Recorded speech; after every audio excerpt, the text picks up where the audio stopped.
Gonggong menerobos Tianhe, dan lautan tampaknya mengalir langsung ke alam semesta tempat pengadilan iblis kuno berada. Laut kemarahan biru pergi dalam kemarahan. Dengan gelombang senjata Kaisar Laut Biru, itu mengenai Qin Yichen. Potongan-potongan kecil, jaga baik-baik tentara Kaisar kami. Dewa akan segera kembali.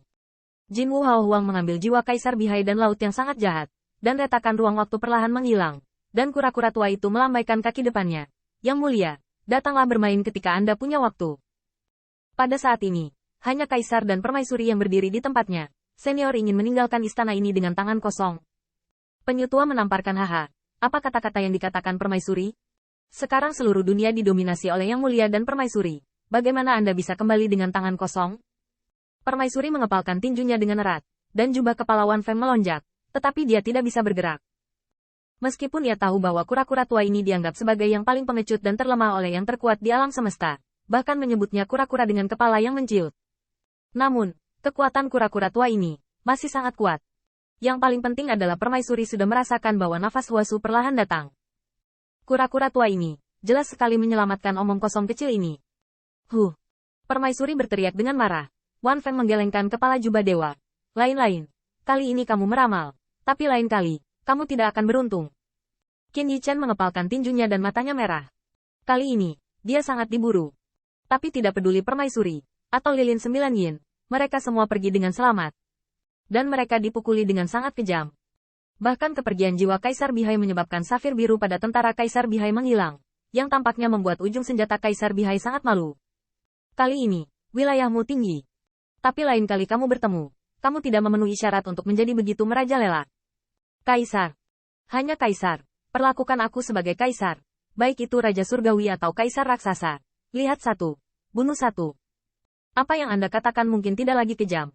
Tapi memikirkan tubuh setengah hangus Feng Nianwu sekarang, Qin Yichen sangat marah. Dan dia berani mengatakan itu, bukan hanya karena kedatangan Permaisuri Huaxu. Karena dia memiliki kepercayaan diri ini.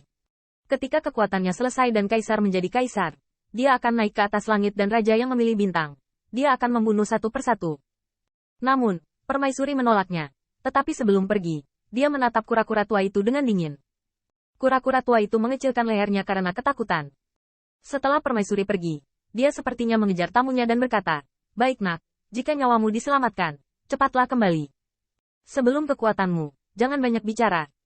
Qin Yichen terdiam, dan kepergian jiwa Kaisar Bihai menyebabkan prestise kekaisaran senjata Kekaisaran Bihai sedikit hilang, dan tampaknya sinar kunci Kaisar hilang. Dan dia menghabiskan kemunduran besar, menggunakan beberapa eksploitasi pertempuran untuk mendapatkan klan Kaisar Ke untuk menyusun kembali artefak Kekaisaran Bihai untuknya. Dan dia bahkan tidak muncul kembali prestise kekaisarannya sampai dia mengambil palu Kaisar Luyu. Tapi akhirnya Biange pun pergi. Qin Yichen perlahan-lahan memegang senjata Kekaisaran Bihai dan memandangi kura-kura tua itu, hanya untuk melihat bahwa mata besar yang terakhir tampak sedikit bersalah. "Apa yang kamu lakukan?" Lelaki tua itu tiba-tiba mengantuk. "Lihat, lelaki tua itu akan bersin." Mata Dewa Qin Yichen berkedip dan dia ragu-ragu untuk waktu yang lama sebelum perlahan berbicara. "Senior, apakah Anda yang terkuat dari klan Xuanwu? Apakah Anda Kaisar klan Xuanwu? Mengapa?" Qin Yichen tidak bisa mengerti. Jelas sekali bahwa kura-kura tua ini sangat kuat, tetapi karakternya yang sangat pengecut, yang menyebabkan senjata Kekaisaran Bihai miliknya kehilangan jiwa Kaisar. Pertempuran ini, pada analisis terakhir, membuatnya merasa frustrasi.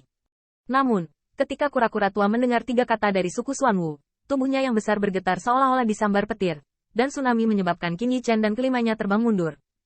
"Wah, kenapa kamu punya begitu banyak pertanyaan? Aku tidak mau mendengarkan. Aku tidak mau mendengarkan. Pergilah.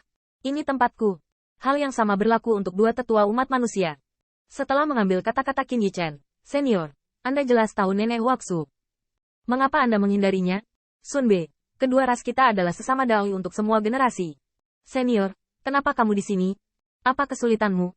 Namun, penyu tua itu tampaknya mengalami sakit kepala yang pecah. Ia memasukkan kepalanya ke dalam cangkang, tetapi menggelengkan kepalanya berulang kali di dalam cangkang, yang membuat cangkang agung itu bergetar. "Tidak. Bukan kami. Kamu adalah kamu. Aku adalah aku. Aku tidak mengenal kamu." Kelima Qin Yichen terkena tsunami yang ditimbulkan oleh penyu tua itu dan terbang semakin jauh. Tetapi pada saat ini, mereka melihat telapak tangan lembut menahan mereka. "Nenek." Kedua tetua umat manusia itu terkejut dan melihat bahwa di belakang mereka ada bayangan Dewi Huaxu. Selain itu, pesona dunia yang agung, kekuatan dunia yang luar biasa, seperti Dewa Permaisuri Huaxu. Bagaimanapun, permaisuri Huaxu datang. Tetapi setelah dia mendukung Qin Yichen dan kelima orangnya, dia tidak banyak bicara. Hanya saja mata yang penuh kasih dan jernih itu memandangi cangkang kura-kura yang bergetar dan tidak tahan. Kawan lama, semua dewa saya ada di sini. Apakah Anda masih enggan melihatnya?